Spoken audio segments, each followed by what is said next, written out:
Hello and welcome back to the armchair sociologist. आज के lecture में हम सोशियोलॉजिकल रिसर्च के एक इंपॉर्टेंट कंपोनेंट को समझने वाले हैं, सेकेंडरी सोर्सेज।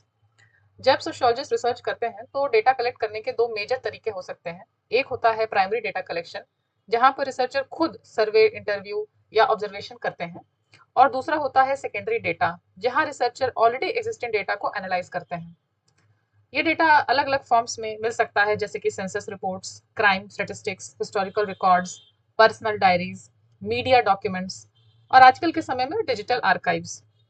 तो इस लेक्चर का फोकस है सेकेंडरी सोर्सेस, और हम ये भी समझेंगे कि सोशियोलॉजिस्ट उन्हें कैसे इंटरप्रेट करते हैं, मतलब किस किस पर्सपेक्टिव से उसको देखते हैं, जैसे पॉजिटिविस्ट पर्सपेक्टिव से, कॉन्फ्लिक्ट पर्सपेक्टिव से, फिनोलॉजिकल अप्रोच से, किस तरह से सेकेंडरी सोर्सेज और ऑफिशियल स्टैटिस्टिक्स को इवेलुएट करते हैं। तो लेट अस स्टार्ट। तो सबसे पहले हम लोग बेसिक कॉन्सेप्ट समझते हैं कि what are secondary sources. Secondary sources उन डेटा को रेफर करते हैं जो रिसर्चर खुद कलेक्ट नहीं करते हैं, जो पहले से किसी और पर्पस के लिए कलेक्ट किया गया होता है। जैसे कि government agencies census data collect करती हैं प्राइमरली फॉर एडमिनिस्ट्रेटिव पर्पस, लेकिन सोशियोलॉजिस्ट इसी डेटा का यूज करते हैं सोशल पैटर्न को एनालाइज करने के लिए। इसी तरह दूसरा डेटा ले लीजिए, historical records, newspapers, autobiographies, court record या इंस्टीट्यूशनल डॉक्यूमेंट, ये सभी सेकेंडरी सोर्सेज के एग्जाम्पल हो सकते हैं। तो इसका मतलब क्या है? इसका मतलब ये है कि सेकेंडरी सोर्सेज में रिसर्चर डेटा के प्रोड्यूसर नहीं होते हैं, वो उसके इंटरप्रेटर होते हैं। इसीलिए सेकेंडरी सोर्सेज को यूज करते समय सोशियोलॉजिस्ट जो हैं उनको बहुत केयरफुल रहना पड़ता है कि डेटा का ओरिजिन क्या है, उसका कॉन्टेक्स्ट क्या है। अब हम टाइप्स ऑफ सेकेंडरी सोर्सेज देखते हैं। पहला है government and official data. Government and official data में क्या क्या आ सकता है? Census record, crime statistics, birth and death rate, unemployment figures, जो कि स्टेट एजेंसीज प्रोड्यूस करती हैं। फिर है दूसरा कैटेगरी में आता है पर्सनल डॉक्यूमेंट। पर्सनल डॉक्यूमेंट जिसमें आता है letters, diaries, autobiographies, life histories that capture the subjective experience and meaning. फिर आजकल का टाइम है तो मीडिया एंड इंटरनेट सोर्सेज, ये बहुत इंपॉर्टेंट है। इनमें क्या आता है? इनमें आएगा newspaper reports, television content, online material, social media growing in sociological relevance, और साथ ही में हिस्टोरिकल रिकॉर्ड्स जैसे कि court records, institutional documents used to study social change over time. तो इन सब सोर्सेज का नेचर अलग होता है, इसीलिए सोशियोलॉजिस्ट को हर टाइप के डेटा को केयरफुली इवेलुएट करना पड़ता है। अब ये सवाल आता है कि why do sociologist use secondary sources? तो सबसे पहला रीजन है practical convenience. Large scale surveys जैसे सेंसस डेटा कलेक्ट करना एक्सट्रीमली एक्सपेंसिव होता है और टाइम कंज्यूमिंग भी होता है। सेकेंडरी डेटा का यूज करके रिसर्चर्स ऑलरेडी अवेलेबल इंफॉर्मेशन को एनालाइज करते हैं, तो it saves time and money. दूसरा इंपॉर्टेंट एडवांटेज है लार्ज स्केल कवरेज। तो government statistics often entire population को कवर करते हैं, इससे सोशियोलॉजिस्ट को long term social trends analyse करने का मौका मिलता है। फिर आता है हिस्टोरिकल कंपैरिजन। हिस्टोरिकल कंपैरिजन, कई बार सोशियोलॉजिस्ट पास्ट सोसाइटीज को समझना चाहते हैं। ऐसे केसेस में हिस्टोरिकल डॉक्यूमेंट्स और आर्काइवल रिकॉर्ड्स मेन सोर्सेज होते हैं। और unobtrusive, because the data was collected independently, secondary research avoids reactivity. Subjects behave naturally unaware of being studied. मतलब कि चूंकि डेटा पहले से ही कलेक्ट किया जा चुका है, अब जो रिसर्चर हैं ऑलरेडी कलेक्टेड डेटा को स्टडी कर रहे हैं, तो यहाँ पे डेटा कलेक्शन के टाइम पर जो भी बायसेस आ सकते हैं वो अब इस प्रोसेस में नहीं है, they because subjects are unaware that they are being studied. इसीलिए सेकेंडरी सोर्सेज सोशियोलॉजी में एक वेरी वैल्यूबल रिसर्च सोर्स बन जाते हैं। अब हम देखते हैं ऑफिशियल स्टैटिस्टिक्स। ऑफिशियल स्टैटिस्टिक्स वो डेटा होते हैं जो स्टेट इंस्टीट्यूशंस या गवर्नमेंट एजेंसीज कलेक्ट करते हैं। और ये किस तरह के डेटा होते हैं? जैसे कि census data, crime records, birth and death rates, unemployment figures, health outcomes. इस तरह के जो डेटा हैं ये गवर्नमेंट एजेंसीज के द्वारा कलेक्ट किया जाता है, और इनका प्राइम पर्पस होता है एडमिनिस्ट्रेशन और पॉलिसी प्लानिंग। लेकिन सोशियोलॉजिस्ट इन डेटा को यूज करते हैं स्ट्रक्चरल पैटर्न्स और इनइक्वालिटीज को समझने के लिए, उसको एनालाइज करने के लिए।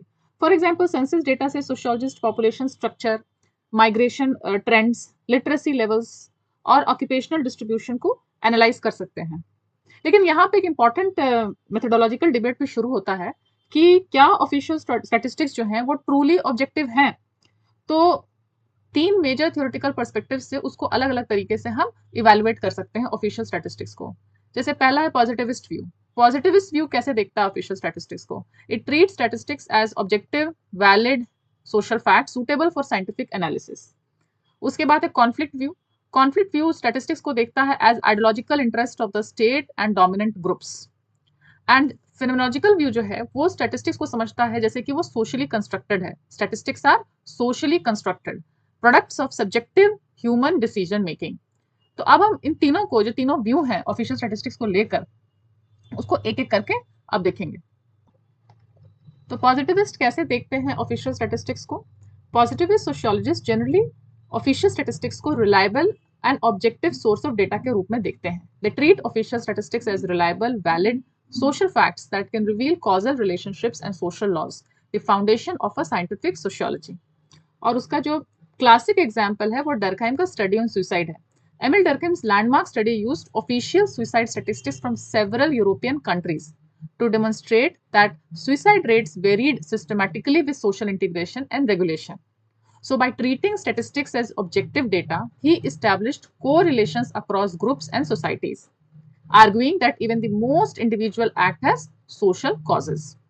तो डर्कहाइम ने डिफरेंट कंट्रीज के सुसाइड स्टैटिस्टिक्स को एनालाइज करके ये आर्ग्यू किया कि सुसाइड सिर्फ इंडिविजुअल एक्ट नहीं है बल्कि सोशल फैक्टर से इन्फ्लुएंस्ड होता है। तो इसीलिए पॉजिटिविस्ट अप्रोच के हिसाब से अगर डेटा को सिस्टमैटिकली कलेक्ट किया गया है तो वो ऑब्जेक्टिव सोशल पैटर्न्स रिवील कर सकता है। लेकिन सभी सोशियोलॉजिस्ट ऑफ कोर्स इस व्यू से अग्री नहीं करते हैं। इसी वजह से ऑफिशियल स्टैटिस्टिक्स को भी लेकर कुछ इंपॉर्टेंट क्रिटिसिज्म सामने आए हैं। Problems with official statistics, validity. Official statistics के साथ वैलिडिटी का प्रॉब्लम हो सकता है। वैलिडिटी का मतलब कि क्या डेटा सच में वही मेजर कर रहा है जो वो क्लेम कर रहा है। तो सबसे पहले यहाँ पे इशू है क्राइम फिगर्स का। A large proportion of crimes are never reported to police and of those reported not all are recorded।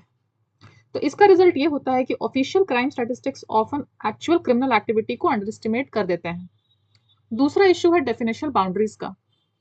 So what counts as crime और सुसाइड और अनएम्प्लॉयमेंट, ये कैसे पता चलेगा? ये डेफिनेशंस उन लोगों के द्वारा डिसाइड होती है जो स्टैटिस्टिक्स को कंपाइल करते हैं। तो अगर डेफिनेशन चेंज हो जाए तो स्टैटिस्टिक्स भी चेंज हो सकते हैं, डेटा चेंज हो जाएगा। तीसरा इशू है सब्जेक्टिव कैटेगराइजेशन का। इसका मतलब ये हुआ कि क्लासिफिकेशन डिसीजंस अक्सर पुलिस ऑफिसर्स, कोरोनर्स या रजिस्ट्रार्स करते हैं और उनके डिसीजंस में पर्सनल जजमेंट या फिर इंस्टीट्यूशनल प्रैक्टिसेस का इन्फ्लुएंस हो सकता है। तो इसीलिए जो दूसरे पर्सपेक्टिव से सोशियोलॉजिस्ट देख रहे हैं वो कहते हैं कि स्टैटिस्टिक्स को डायरेक्ट सोशल रियलिटी का मिरर नहीं समझना चाहिए। लेकिन कुछ सोशियोलॉजिस्ट ये भी आर्ग्यू करते हैं कि प्रॉब्लम सिर्फ वैलिडिटी तक लिमिटेड नहीं है, कभी कभी स्टैटिस्टिक्स पॉलिटिकल इंटरेस्ट से भी इन्फ्लुएंस्ड होते हैं। अब आगे हम वो देखेंगे। Problems with official statistics, political manipulation, ये कॉन्फ्लिक्ट पर्सपेक्टिव के अंदर आ रहा है। तो कुछ सोशियोलॉजिस्ट आर्ग्यू करते हैं कि ऑफिशियल स्टैटिस्टिक्स न्यूट्रल नहीं होते हैं, they are not neutral outputs. वो अक्सर स्टेट इंस्टीट्यूशंस के इंटरेस्ट और पावर स्ट्रक्चर्स को रिफ्लेक्ट करते हैं। For example Miles and Irvine का ने आर्ग्यू किया कि ऑफिशियल स्टैटिस्टिक्स कभी कभी पॉलिसी डिसीजंस को जस्टिफाई करने के लिए यूज किए जाते हैं। गवर्नमेंट्स डेटा को इस तरह से प्रेजेंट कर सकती हैं कि पब्लिक परसेप्शन को मैनेज किया जा सके। इसी कॉन्टेक्स्ट में सोशियोलॉजिस्ट रूथ लेविटास ने अनएम्प्लॉयमेंट स्टैटिस्टिक्स का एग्जांपल दिया। उन्होंने दिखाया कि यूके में अनएम्प्लॉयमेंट की डेफिनेशन को कई बार चेंज किया गया है जिससे ऑफिशियल अनएम्प्लॉयमेंट नंबर्स कम दिखाई देने लगे। उसी तरह से एनएचएस वेटिंग लिस्ट क्या है? यूनाइटेड किंगडम में जो उनका पब्लिक हेल्थ सिस्टम है वो है NHS, national health service. NHS waiting list statistics को भी कभी कभी एडजस्ट किया गया, पेशेंट्स को ट्रीट करके नहीं बल्कि उनको लिस्ट से रिमूव करके, by removing patients from the list. एक और इंटरेस्टिंग क्रिटिक है थियो निकोलस का। थियो निकोलस मार्क्सिस्ट क्रिटिक ये बता रहे हैं कि उनका आर्ग्यूमेंट है कि जो सेंसस के ऑक्यूपेशनल कैटेगरीज होते हैं, census occupational categories, these are built on Weberian status scale that disguises class conflict। मतलब कि सेंसस के दौरान जो ऑक्यूपेशनल कैटेगरीज ली जाती हैं वो स्टेटस के स्केल पर लिया जाता है। इसका रिजल्ट ये होता है कि जो क्लास कॉन्फ्लिक्ट और रूलिंग क्लास जैसे जो कॉन्सेप्ट्स हैं वो ऑफिशियल डेटा में क्लियरली विजिबल नहीं होते हैं। There is no separate ruling class category, rendering class inequality invisible in official data. तो ये कॉन्फ्लिक्ट पर्सपेक्टिव से हम ऑफिशियल स्टैटिस्टिक्स को देख रहे हैं। तो इस पर्सपेक्टिव से यदि देखा जाए तो ऑफिशियल स्टैटिस्टिक्स सिर्फ डेटा नहीं है, वो पॉलिटिकल और इंस्टीट्यूशनल प्रोसेसेस के थ्रू शेप होते हैं। इसी वजह से सोशियोलॉजिस्ट कहते हैं कि स्टैटिस्टिक्स को यूज करते वक्त हमें क्रिटिकल इवैल्यूएशन और उसके पीछे की जो थियोरेटिकल अंडरस्टैंडिंग है दोनों की जरूरत होती है। अभी तक हमने ऑफिशियल स्टैटिस्टिक्स को पॉजिटिविस्ट और कॉन्फ्लिक्ट पर्सपेक्टिव से देखा, अब उसको हम फेनोलॉजिकल अप्रोच से देखेंगे।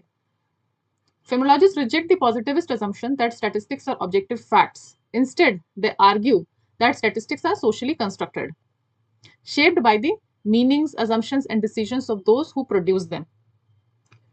तो फिनोलॉजिस्ट जो हैं वो पॉजिटिविस्ट अजम्पशन को चैलेंज करते हैं। पॉजिटिविस्ट कहते हैं कि स्टैटिस्टिक्स ऑब्जेक्टिव फैक्ट्स होते हैं, यानी कि वो सोशल रियलिटी को डायरेक्टली रिफ्लेक्ट कर रहे हैं। लेकिन फिनोलॉजिस्ट का आर्गुमेंट कुछ अलग है। उनका कहना है कि statistics objective mirrors of reality नहीं होते हैं, बल्कि स्टैटिस्टिक्स यूजुअली सोशली कंस्ट्रक्टेड होते हैं, यानी कि वो उन लोगों के मीनिंग्स, अजम्पशंस, डिसीजंस उससे शेप हो रहे हैं जो उनको डेटा को प्रोड्यूस कर रहे हैं। इस आर्गुमेंट को समझने के लिए दो इंपॉर्टेंट सोशोलॉजिकल स्टडीज हैं, वो अभी हम देखेंगे। पहला है सिसरल का 1976 स्टडी ऑन पुलिस स्टीरियोटाइप्स।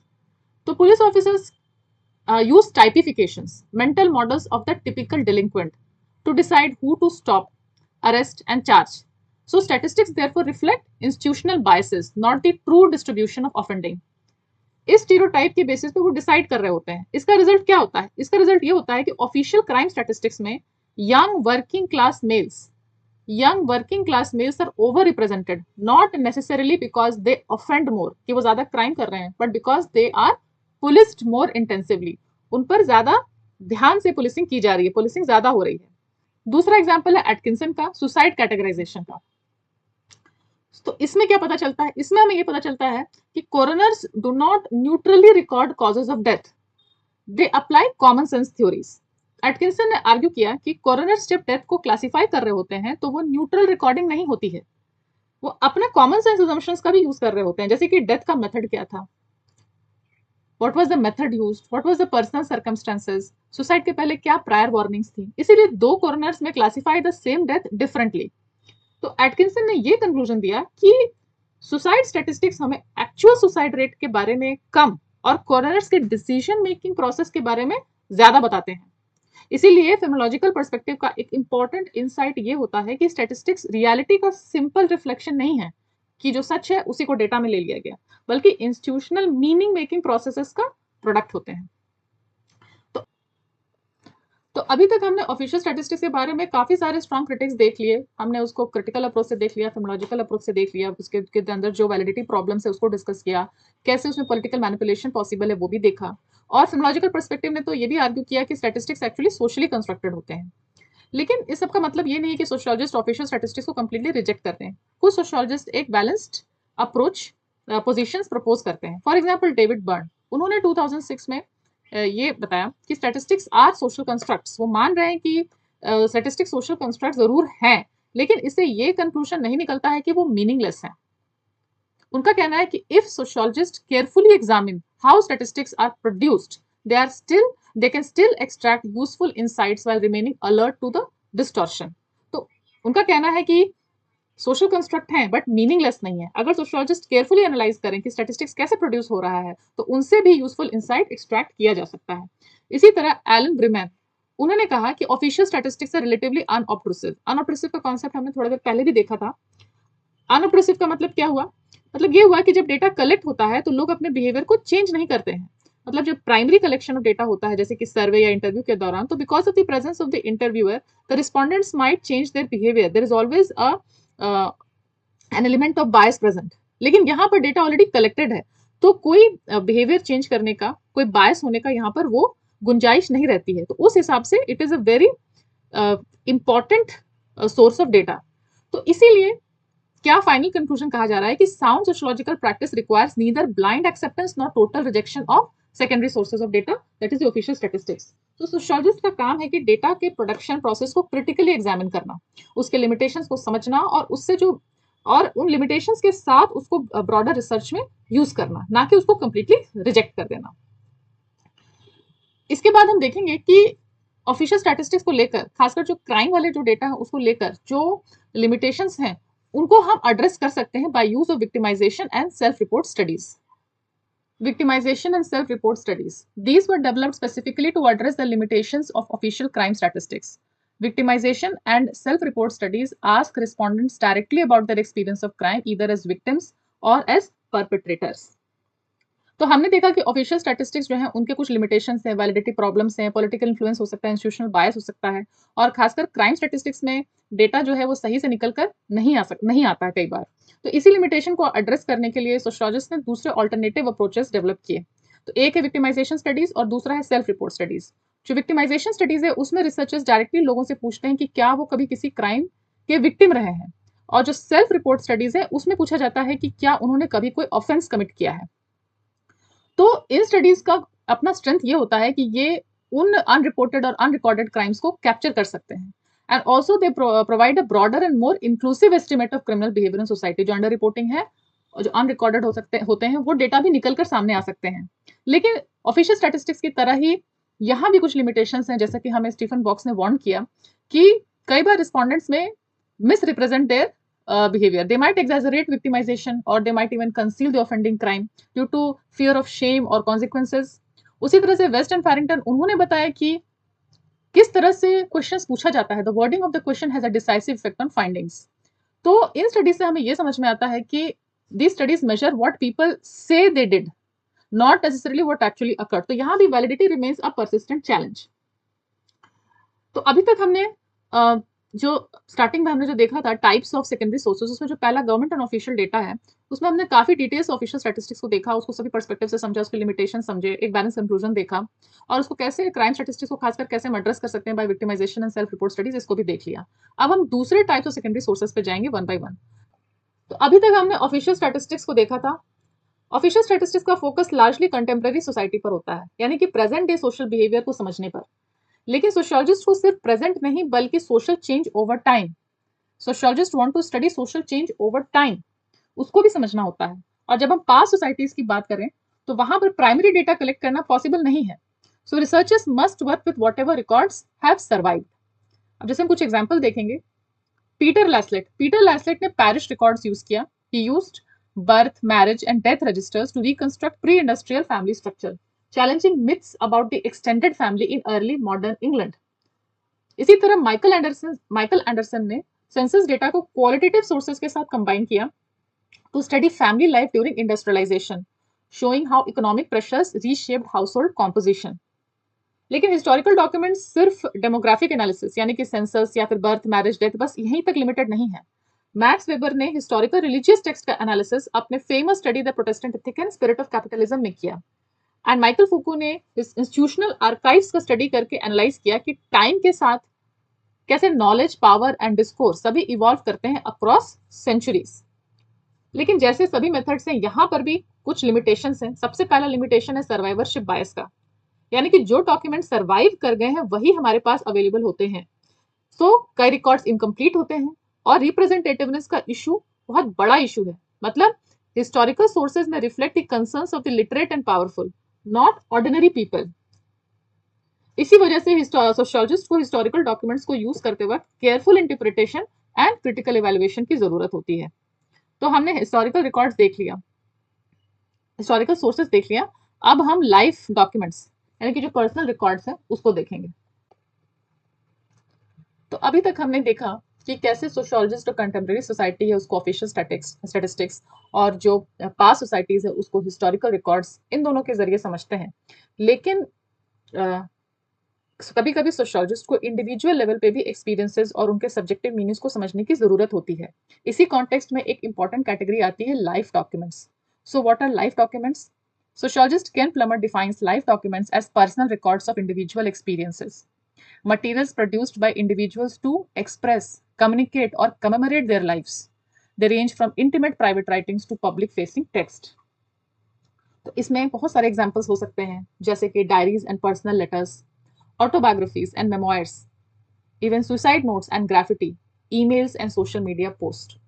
इन सभी डॉक्यूमेंट्स का एक बहुत इंपॉर्टेंट स्ट्रेंथ ये होता है कि ये सोशियोलॉजिस्ट को लोगों के सब्जेक्टिव मीनिंग्स और लिव्ड एक्सपीरियंस को समझने का एक सहारा देते हैं, एक अपॉर्चुनिटी देते हैं। यानी हम देख सकते हैं कि इंडिविजुअल्स अपने सोशल वर्ल्ड को कैसे इंटरप्रेट करते हैं। Authentic accounts from participants own perspective, therefore this method has high validity. And इसी वजह से लाइव डॉक्यूमेंट्स का जो अप्रोच है वो इंटरप्रेटिव सोशियोलॉजी और सिंबॉलिक इंटरेक्शनिज्म के मेथड्स के साथ स्ट्रांगली अलाइन होता है, जहां पर फोकस बहुत ज्यादा है मीनिंग पे, एवरीडे एक्सपीरियंस पे, सब्जेक्टिव मीनिंग्स पे। तो it completely aligns with symbolic interactionism and interpretive sociology. इसका एक क्लासिक एग्जांपल है थॉमस एंजरानकी का study in 1919, the Polish peasant in Europe and America. इस स्टडी में रिसर्चर्स ने पॉलिश इमिग्रेंट्स और उनके फैमिलीज के बीच एक्सचेंज हुए 764 लेटर्स, इसको स्टडी किया। और स्टडी करने के बाद उन्होंने समझा कैसे वो migration, identity and social dislocation के एक्सपीरियंसेस को महसूस कर रहे हैं अपने फैमिलीज के साथ, जिन्होंने लेटर्स एक्सचेंज किए थे। ये एक लैंडमार्क इन क्वालिटेटिव सोशियोलॉजी। लेकिन सभी मेथड्स की तरह यहाँ भी कुछ लिमिटेशंस हैं। एक पहला इशू है रिप्रेजेंटेटिवनेस का। ये जितने भी अकाउंट्स होंगे, ये इंडिविजुअल अकाउंट्स होंगे, ये मेरे अपने एक्सपीरियंसेस होंगे, ये पूरे के पूरे सोसाइटी को रिप्रेजेंट हो सकता है ना करें। एंड कई बार जब हम कुछ लिख रहे होते हैं, डायरी या ऑटोबायोग्राफी या मेमोयर, ये किसी ऑडियंस को मद्देनजर रख के लिखा जाता है, जिससे कि उसमें बायसेस आ सकते हैं। मतलब हो सकता है हम बातें बताएंगे, कुछ बातें न लिखें। And of course there is problem of memory distortion, क्योंकि हम सभी चीजें रिट्रोस्पेक्ट में जाके, बाद में जाके उसको रिकंस्ट्रक्ट करते हैं अपने मेमोरी से। ऑटोबायोग्राफी जब हम लिखते हैं तो हम बाद में जाके उसको लिखते हैं जो हमें याद है। So there are issues of memory distortion. फिर भी प्लमर ने ये बताया कि even subjective documents like life documents reveal how individuals interpret their world, and this interpretation is itself very sociologically very significant. ये बहुत इंपॉर्टेंट है। अब तक हम सेकेंडरी सोर्सेज के कई फॉर्म्स देख चुके हैं, official statistics, historical sources, live documents, but in सबका फोकस लार्जली रिटन डॉक्यूमेंट्स पर होता है। लेकिन मॉडर्न सोशियोलॉजी में रिसर्चर्स विजुअल मटेरियल्स को भी इंपॉर्टेंट सोशियोलॉजिकल डेटा के रूप में ट्रीट करते हैं। इसीलिए अब हमें एक और इंटरेस्टिंग एरिया पर आते हैं, विजुअल एनालिसिस। तो विजुअल एनालिसिस के अंदर विजुअल सोर्सेज क्या हैं, जैसे कि photographs, films, advertisements, art. These are increasingly recognized as rich sociological data. Suki Ali argues that visual data should be treated as text available for systematic interpretation.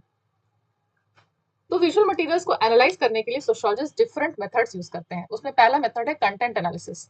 इसमें क्या होता है, इसमें रिसर्चर्स विजुअल फीचर्स को सिस्टमैटिकली काउंट करते हैं, जैसे कि एडवर्टीजमेंट्स में जेंडर रिप्रेजेंटेशन कितनी बार अपीयर होती है, या किसी पर्टिकुलर ग्रुप को कैसे डिपिक्ट किया जाता है। इस अप्रोच का एडवांटेज क्या है, it produces reliable and replicable results. दूसरा अप्रोच है सेमियोटिक analysis. This is the study of science and symbols. इसमें एक एग्जांपल है रोनाल्ड बार्थ्स का। रोनाल्ड बार्थ्स, उन्होंने क्या किया, उन्होंने पेरिस मैच, एक मैगजीन कवर था, उसमें एक यंग ब्लैक सोल्जर को फ्रेंच फ्लैग को सैल्यूट करते हुए दिखाया गया। तो उन्होंने इस कवर को एनालाइज किया कि ये फ्रेंच इंपेरियल नेशनलिज्म और रेशियल आइडियोलॉजी को सिंबॉलिकली रिप्रेजेंट कर रहा है। तो सेमियोटिक एनालिसिस में हम साइन और सिंबल्स इसको स्टडी करते हैं कि वो क्या चीज को सिंबलाइज कर रहा है। फिर आता है डिस्कोर्स एनालिसिस। डिस्कोर्स एनालिसिस में हम एग्जामिन करते हैं कि जो विजुअल इमेजेस हैं वो कैसे डोमिनेंट आइडियोलॉजिकल फ्रेमवर्क को रिइंफोर्स करते हैं और रिप्रेजेंटेशन को पावर के साथ लिंक करते हैं। और एक और टेक्निक है फोटो एलिसिटेशन। फोटो एलिसिटेशन में क्या होता है कि जो इंटरव्यूज के दौरान फोटोग्राफ्स को प्रॉम्प्ट की तरह दिया जाता है। फोटोग्राफ्स को इस तरह से प्रॉम्प्ट के रूप में देने से जो रिस्पॉन्सेज हमें पार्टिसिपेंट्स से मिलते हैं वो देखा गया है कि ज्यादा रिच और डीपर होते हैं। So these are the 4 methods under visual analysis. लेकिन विजुअल रिसर्च के साथ भी एथिकल कंसर्न्स जुड़े होते हैं। Ethical concerns of consent, anonymity and confidentiality. ये इन सबको बहुत अच्छे से मैनेज करना जरूरी है, specially with respect to domestic, personal, private photographs, private images. तो हमने विजुअल एनालिसिस देख लिया। अब हम next mass media and content analysis इसको देखेंगे। तो विजुअल मटेरियल्स के डिस्कशन के बाद अब दूसरे लेवल पे मास मीडिया पर आते हैं, जो सोशियोलॉजिकल एनालिसिस पे यूज किए जाते हैं, जैसे कि न्यूज़पेपर्स, टेलीविजन, मैगजीन्स और डिजिटल प्लेटफॉर्म्स। तो mass media and content analysis में कैसे किया जाता है, रे पॉसन ही identifies 4 distinct approaches to analyse media content, ranging from quantitative counting to qualitative interpretation of meaning and audience reception. इसमें सबसे पहला आता है formal content analysis. Formal content analysis में क्या होता है कि इस अप्रोच में रिसर्चर्स मीडिया कंटेंट को क्वांटिटेटिवली क्लासिफाई करते हैं, जैसे कि वर्ड काउंट, इमेज फ्रीक्वेंसी। इस मेथड का एडवांटेज ये है कि ये रिलायबल एंड रेप्लिकेबल है। जैसे फॉर एग्जांपल लॉबन ने स्टडी किया जेंडर स्टीरियोटाइपिंग इन चिल्ड्रंस रीडिंग स्कीम्स। वहां पे उन्होंने देखा कि टेक्स्ट बुक्स में कैसे जेंडर स्टीरियोटाइप्स कैसे रिप्रोड्यूस होते हैं। लेकिन इस अप्रोच का एक लिमिटेशन ये है कि डीपर मीनिंग्स को इग्नोर कर सकता है और अज्यूम करता है कि जो ऑडियंस है, जो उस कंटेंट को ऑब्जॉर्व कर रहे हैं, पढ़ रहे हैं, देख रहे हैं, वो उसको पैसिवली रिसीव कर रहे हैं। मतलब वो अपनी थिंकिंग, अपने अजम्पशंस, अपने लॉजिक नहीं लगा रहे हैं, बस उसको ऑब्जॉर्व कर ले रहे हैं। तो ये पहला हो गया फॉर्मल कंटेंट एनालिसिस, जिसमें कि क्वांटिटेटिवली उसको क्लासिफाई किया जा रहा है। फिर आता है थीमेटिक एनालिसिस। थीमेटिक एनालिसिस में क्या होता है, इसमें researchers examine the underlying intentions and ideological bias. इसका एग्जांपल देखिए, सूथिल एंड वॉलेबी, उन्होंने न्यूज़पेपर कवरेज ऑफ रेप इसको स्टडी किया। इस कवरेज को स्टडी करने के बाद उन्होंने देखा कि कैसे मीडिया में सेंसेशनलिज्म और विक्टिम ब्लेमिंग का पैटर्न निकल कर आता है, but this method is criticised for selective sampling and low scientific rigour. फिर आता है टेक्सचुअल एनालिसिस।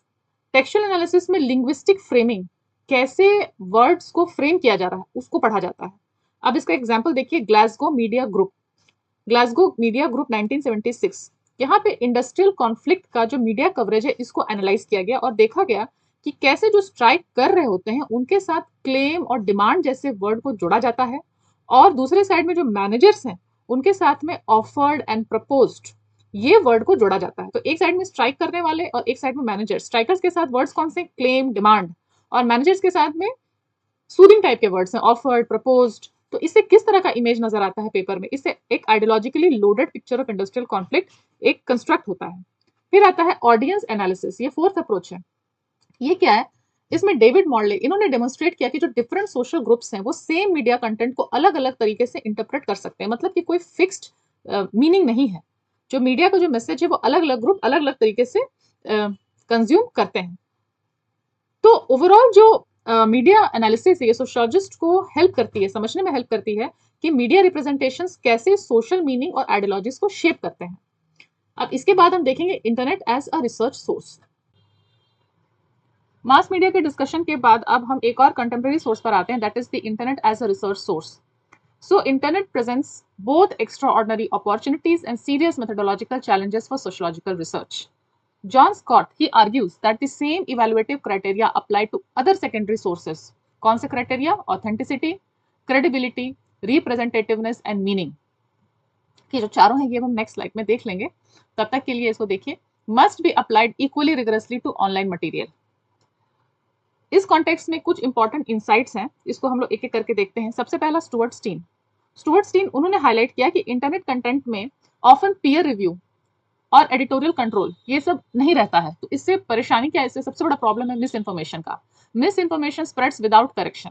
सो देयरफॉर उनका सजेशन है कि sociologist must evaluate authorship, authority, accuracy, currency and objectivity before using online material. Currency का मतलब ये है कि वो कितना करंट है, कितना नया है। तो इस गाइडलाइन, ये गाइडलाइन जो है सोशियोलॉजिस्ट के लिए दिया गया है, but this guideline can be used for bye general population also. दूसरा इंपॉर्टेंट कंट्रीब्यूशन है एनेट मार्कम।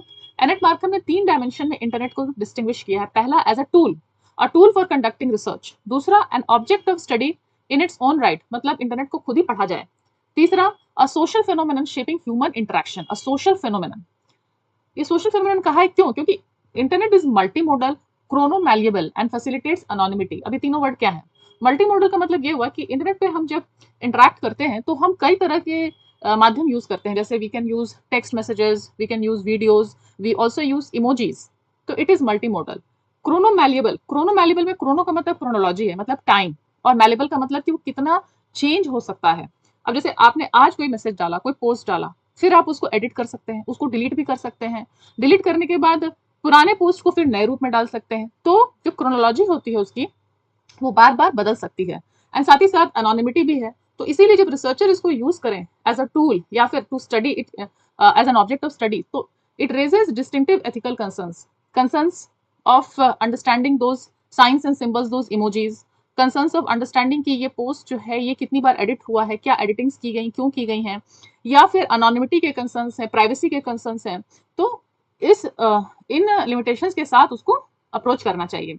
एंड तीसरा है Teela Sanders, internet and sex work research. तो online methods gave Sanders access to hidden populations which were inaccessible otherwise. तो ये बहुत बड़ी बात हुई कि वो पॉपुलेशन उनको अदरवाइज अवेलेबल नहीं थे, बट ऑनलाइन मेथड्स की वजह से Teela Sanders was able to study them. But यहाँ पे वैलिडिटी कंसर्न्स हैं, लो रिस्पॉन्स रेट है। इंटरनेट पे यदि कोई आपको सर्वे वगैरह आता है तो आप कितनी ही बार भरते हैं। ऑल्सो डिफिकल्टी एस्टैब्लिशिंग रेपो, क्योंकि फेस टू फेस या 1-to-1 कॉन्वर्सेशंस नहीं हो रहा है, रिसर्चर उस साइड से आपसे फिजिकली तो अवेलेबल नहीं है। So therefore these are some important limitations, but still conclusion में ये है कि इंटरनेट रिसर्च सबसे इफेक्टिव तब हो जाता है जब आप उसको ट्रेडिशनल रिसर्च मेथड के साथ जोड़कर यूज कीजिए। ये अच्छा मेथड है, ये बहुत बड़े पॉपुलेशन को आपको एक्सेस करने में मदद करता है, खासकर हिडन पॉपुलेशंस को, लेकिन उसको ट्रेडिशनल मेथड के साथ कंबाइन करें। तो अब इसके साथ में हमने जितने भी टाइप्स ऑफ सेकेंडरी सोर्सेज थे उसको कवर कर लिया है। देखिए हमने ऑफिशियल डेटा वाला कर लिया, पर्सनल डेटा, पर्सनल डॉक्यूमेंट्स हो चुका है, हिस्टोरिकल रिकॉर्ड्स हो चुका है, और मीडिया एंड इंटरनेट सोर्सेज के अंदर भी हमने जो विजुअल एनालिसिस था, मास मीडिया एंड कंटेंट एनालिसिस था, और इंटरनेट रिसोर्स सोर्स, ये सब हो चुका है। अब हम Scott's 4 criteria for evaluating secondary sources, मतलब सभी सेकेंडरी सोर्स को हम किस पैरामीटर पे इवैल्यूएट करेंगे उसको देखते हैं। तो अब तक हमने सेकेंडरी सोर्सेज के जितने भी टाइप्स थे सब डिस्कस कर लिए, लेकिन एक इंपॉर्टेंट मेथोडोलॉजिकल क्वेश्चन ये है कि सेकेंडरी सोर्सेज को हम इवैल्यूएट कैसे करें, यानी रिसर्चर कैसे डिसाइड करें कि कोई सेकेंडरी सोर्स रिलायबल है और सोशियोलॉजिकली यूजफुल है। तो इसी पर्पज के लिए सोशियोलॉजिस्ट जॉन स्कॉट उन्होंने हमें एक रिग्रेस फ्रेमवर्क दिया है। उनका कहना है कि चाहे सेकेंडरी सोर्स हिस्टोरिकल हो, ऑफिशियल हो, डिजिटल हो, these 4 criteria should be applied systematically before using any document in sociological analysis. तो पहला क्या क्राइटेरिया, पहला है ऑथेंटिसिटी, मतलब कि is the source genuine, has it been forged, altered और misattributed. It is particularly important for historical documents and online material where provenance is unclear. Provenance मतलब origin कहाँ से, उसका बैकग्राउंड क्या है। फिर आता है क्राइटेरिया क्रेडिबिलिटी का। क्रेडिबिलिटी मतलब कि कंटेंट कितना एक्यूरेट है, whether it has been distorted by bias or it has errors or there is selective presentation of facts and figures in this secondary source. Who produced this data, for what purpose, what interest might shape its contents, इन सभी बातों पर हमें ध्यान देना है। फिर आता है रिप्रेजेंटेटिवनेस। रिप्रेजेंटेटिवनेस का मतलब ये हुआ कि क्या जो सोर्स है वो टिपिकल केसेस को रिफ्लेक्ट कर रहे हैं, टिपिकल केसेस को रिफ्लेक्ट कर रहे हैं या सिर्फ एक्सेप्शनल सिचुएशंस को। कई बार अवेलेबल डॉक्यूमेंट्स, जो सर्वाइवरशिप बायस में भी हमने देखा था कि जो डॉक्यूमेंट्स बच जाते हैं, they over represent the powerful and literate, तो वो सिर्फ एक सेक्शन ऑफ सोसाइटी को दिखा रहे हैं, वो रिप्रेजेंटेटिव इन नेचर नहीं है। तो इस तरह का जो एटिपिकल सोर्स होगा, जो सबको नहीं दर्शा रहा है, that can mislead if treated as general evidence, तो हमें रिप्रेजेंटेटिवनेस पर भी ध्यान देना है। और चौथा क्राइटेरिया है मीनिंग। मीनिंग मतलब can the source be clearly understood, is the language, symbolism और कॉन्टेक्स्ट एक्सेसिबल टू रिसर्चर, क्या हमको अच्छे से ये सभी चीजें समझ में आ रही हैं। तो अगर हिस्टोरिकल रिकॉर्ड्स होंगे या क्रॉस कल्चरल डॉक्यूमेंट्स होंगे तो वहां पे हमें स्पेशलिस्ट की भी जरूरत पड़ेगी जो हमें ये समझा सकें कि उसमें क्या दिया हुआ है। तो ये जो हमें चेकलिस्ट मिला है, ऑथेंटिसिटी, क्रेडिबिलिटी, रिप्रेजेंटेटिवनेस, मीनिंग, ये हमें हेल्प करेगा कि हम अच्छे से जो सेकेंडरी सोर्सेज है इन चारों क्राइटेरिया पे उसको जांच सकें। एक बार इसको एक ओवरव्यू देख लीजिए। जो पहले हमने बताया था ऑथेंटिसिटी, कि इज द सोर्स ओरिजिनल, मतलब फोर्ज तो नहीं है, उसका बैकग्राउंड, उसका ओरिजिन सब सही है कि नहीं। Are the claims accurate, verifiable, मतलब किसी बायस या उसमें कोई एरर या सिलेक्टिव प्रेजेंटेशन तो नहीं किया जा रहा है। रिप्रेजेंटेटिवनेस मतलब does it reflect the typical cases या फिर एक्सेप्शनल और कुछ सेक्शन ऑफ पॉपुलेशन को ही दर्शाया जा रहा है। And meaning, can the content be clearly interpreted. तो ये जो चेकलिस्ट है, ये sociologist should ask these questions reflexively throughout the research process, मतलब जब भी वो आगे बढ़े अपने रिसर्च प्रोसेस में तो रुक कर, थम कर इन क्राइटेरिया पे उसको रखें और समझें कि हाँ, क्या जो हम सेकेंडरी सोर्सेज यूज कर रहे हैं, क्या इन सब क्राइटेरिया को वो अच्छे से उस पर उतर पा रहा है। And according to Scott, only few will score perfectly on all the 4 dimensions. तो इस तरह से जब हम आगे बढ़ेंगे तो our research will be inform, transparent use of the evidence. तो हमने क्राइटेरिया इवैल्यूएशन का भी चारों क्राइटेरिया देख लिया। तो अब तक हमने सेकेंडरी सोर्सेज के अलग अलग फॉर्म को इंडिविजुअली समझ लिया है। अब हम इस स्लाइड में कंपैरेटिव पर्सपेक्टिव से देख सकते हैं, यानी कि हर सोर्स का क्या की स्ट्रेंथ है, क्या उसके लिमिटेशंस हैं और किन किन थ्योरेटिकल कॉन्सेप्ट से, पर्सपेक्टिव से वो जुड़ा हुआ है। तो पहला हम लेंगे ऑफिशियल स्टैटिस्टिक्स। ऑफिशियल स्टैटिस्टिक्स का की स्ट्रेंथ है कि वो लार्ज स्केल और कंपेरेबल डेटा प्रोवाइड करता है, जिससे कि long term social trend, longitudinal long term social trend को हम एनालाइज कर सकते हैं। लेकिन उसका लिमिटेशन क्या है, जो हमने पहले देख लिया, वैलिडिटी के इश्यूज हैं एंड पॉलिटिकल मैनिपुलेशन का रिस्क भी आ सकता है। थ्योरेटिकल लेवल पर ऑफिशियल स्टैटिस्टिक्स अक्सर पॉजिटिव सोशियोलॉजी से जुड़ा होता है, क्योंकि पॉजिटिविज्म मेजरेबल फैक्ट और क्वांटिटेटिव डेटा पे ज्यादा जोर देते हैं। साथ ही कॉन्फ्लिक्ट थ्योरीज भी इसका यूज करते हैं ऑफिशियल स्टैटिस्टिक्स का, लेकिन वो एनालाइज करते हैं कि कैसे जो पावर के सोर्सेज हैं या स्टेट पावर है वो किस तरह से स्टैटिस्टिक्स को शेप या फिर अपने यूज के लिए उसको कैसे मैनेज या डिस्टॉर्ट भी कर सकता है। फिर दूसरा हमने देखा था कि ऑफिशियल स्टैटिस्टिक्स में जो खासकर जो क्राइम से रिलेटेड डेटा है उसको, उसके लिमिटेशन को एड्रेस करने के लिए victimisation and self report studies, ये हमने पढ़ा था। तो इसका की स्ट्रेंथ है कि ये हिडन क्राइम, जो क्राइम अनरिपोर्टेड रह जाता है, उसको कैप्चर कर पाता है। लेकिन उसका लिमिटेशन ये होता है कि कई बार एग्जैजरेशन भी हो सकता है और कैसे क्वेश्चन पूछा जा रहा है उसका वर्डिंग का भी इफेक्ट हो सकता है। थ्योरेटिकल लेवल पे ये जो अप्रोच है ये इंटरप्रेटिविज्म से ज़्यादा जुड़ा हुआ है, क्योंकि यहाँ पे फोकस है कि लोग अपने अनुभव, अपने जो उनका जो अपना पर्सपेक्टिव है उसको रिपोर्ट कर रहे हैं। तो यहाँ पे सब्जेक्टिव मीनिंग पर फोकस है, और इसीलिए इस तरह के डेटा को पॉलिसी रिसर्च में भी यूज कर सकते हैं, क्योंकि लोग अपना मतलब whether they were the victims और the perpetrators of the crime, उसको वो अपने नजर से अपने ढंग से बता रहे हैं। तीसरा कैटेगरी है हिस्टोरिकल डॉक्यूमेंट। हिस्टोरिकल डॉक्यूमेंट में सोशियोलॉजिस्ट को पास्ट सोसाइटीज को स्टडी करने का यूनिक अपॉर्चुनिटी मिलता है, क्योंकि ऑफ कोर्स यहाँ पर हम प्राइमरी डेटा तो कलेक्ट नहीं कर सकते हैं, क्योंकि ये पास्ट को हम पढ़ रहे हैं, तो यहाँ पे सेकेंडरी डेटा ही हमारे बहुत काम आता है। लेकिन यहाँ पर लिमिटेशन है, जो हमने पहले भी देखा था, सर्वाइवरशिप बायस, इनकम्प्लीटनेस, सिर्फ उस ग्रुप को ओवर रिप्रेजेंट कर देना जो जिन्होंने एक्चुअल जो पावरफुल ग्रुप थे और उन्होंने अपना इतिहास लिखा, और जो बाकी थे जो जनरल पॉपुलेशन थी वो जो लोग थे उनका हिस्ट्री में रिकॉर्ड नहीं आ पाया। और थ्योरेटिकल अफिनिटी में यहाँ पर स्ट्रक्चरलिज्म और पोस्ट स्ट्रक्चरलिज्म का इन्फ्लुएंस दिखता है। स्ट्रक्चरलिज्म का ये मानना है कि सोसाइटी के पीछे कुछ डीप स्ट्रक्चर्स हैं, जैसे कि इंस्टीट्यूशंस हैं, पावर रिलेशंस है, कल्चरल पैटर्न्स काम करते हैं, और जो हिस्टोरिकल डॉक्यूमेंट्स हैं वो इन स्ट्रक्चर्स को रिवील कर सकते हैं, बता सकते हैं हमें। और पोस्ट स्ट्रक्चरलिज्म में खासकर थिंकर्स जैसे कि फूको वो आर्ग्यू करते हैं कि डॉक्यूमेंट जो होते हैं वो सिर्फ फैक्ट्स नहीं बता रहे हैं, वो डिस्कोर्सेज और पावर रिलेशंस को रिफ्लेक्ट करते हैं, यानी कि नॉलेज और पावर कैसे इंटरकनेक्टेड है।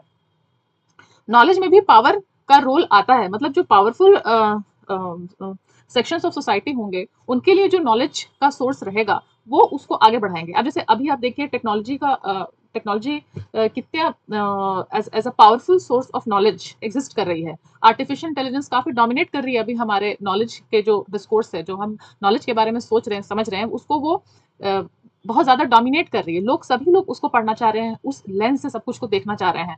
तो इससे आप समझ सकते हैं कि कैसे नॉलेज एंड पावर भी आपस में जुड़ा हुआ है। फिर है लाइफ डॉक्यूमेंट्स। लाइफ डॉक्यूमेंट्स जैसे कि डायरीज, ऑटोबायोग्राफीज या चिट्ठियां, इनका स्ट्रेंथ क्या है कि हमें डीप इंसाइट और सब्जेक्टिव मीनिंग देती है, लेकिन उनका लिमिटेशन है कि वो रिप्रेजेंटेटिव नहीं है। मेरा जो एक्सपीरियंस है, मैंने वो चीज़ों को अपने बायोग्राफी, ऑटोबायोग्राफी या अपनी चिट्ठियों में लिखा है, वो एक्सपीरियंस सबके लिए लागू नहीं हो सकती है। और थ्योरेटिकल लेवल पे ये सिंबॉलिक इंटरेक्शनिज्म इससे ज़्यादा इनका जुड़ाव है, कनेक्टेड है ये। क्यों? क्योंकि सिंबॉलिक इंटरेक्शनिज्म ये एम्फसाइज करता है कि सोशल रियलिटी लोगों के एवरीडे इंटरेक्शंस और मीनिंग से बना हुआ है। हम जो डेली सोच रहे हैं, समझ रहे हैं, उसको हम रिकॉर्ड कर रहे हैं। तो सिंबॉलिक इंटरेक्शनिज्म से ये लाइव डॉक्यूमेंट्स का जो है थ्योरेटिकल अफिनिटी है। फिर आता है विजुअल सोर्सेज। विजुअल सोर्सेज जैसे कि फोटोग्राफ्स, फिल्म्स, एडवर्टीजमेंट्स, तो इनका स्ट्रेंथ क्या है? इनका स्ट्रेंथ ये है कि एक रिच कल्चरल मीनिंग और आइडियोलॉजिकल मैसेज दे रहा है, रिवील कर रहा है। लेकिन इंटरप्रिटेशन में वेरिएशन और एथिकल इश्यूज भी हो सकते हैं। माफ कीजिएगा, ये आपको बाहर शोर आ रहा होगा। थ्योरेटिकल एफिनिटी में विजुअल एनालिसिस अक्सर पोस्ट स्ट्रक्चरलिज्म, सेमियोटिक्स आपको याद है कि study of science and symbols था, उससे जुड़ा हुआ है। एंड पोस्ट स्ट्रक्चरलिज्म जैसे अभी हमने जस्ट देखा था कि कैसे जो नॉलेज है, जो हमने फूको जो आर्ग्यू करते हैं कि जो ये सोर्सेज है ये सिर्फ फैक्ट नहीं बता रहे, ये डिस्कोर्सेज एंड पावर को कनेक्ट कर रहे हैं। तो विजुअल सोर्सेज में भी जब हम देख रहे हैं कि अगर एडवर्टीजमेंट हो रहा है या कोई फिल्म्स बन रहे हैं, तो वो किस सेक्शंस ऑफ सोसाइटी को ज्यादा दिखा रहे हैं, जो हम उससे जो हम समझ रहे हैं, जो हम नॉलेज सीख कर रहे हैं, जो हमें जानकारी प्राप्त हो रही है, वो किस सेक्शन ऑफ सोसाइटी को दिखा रही है। तो यहाँ पे नॉलेज और पावर कनेक्टेड है। ये पोस्ट स्ट्रक्चरलिज्म थ्योरेटिकल एफिनिटी रखता है, ये वाला सेकेंडरी सोर्स। एंड लास्ट में इंटरनेट सोर्सेज हैं। तो इंटरनेट सोर्सेज का एक्सेस है, स्ट्रेंथ है कि it gives access to hidden population and global reach है।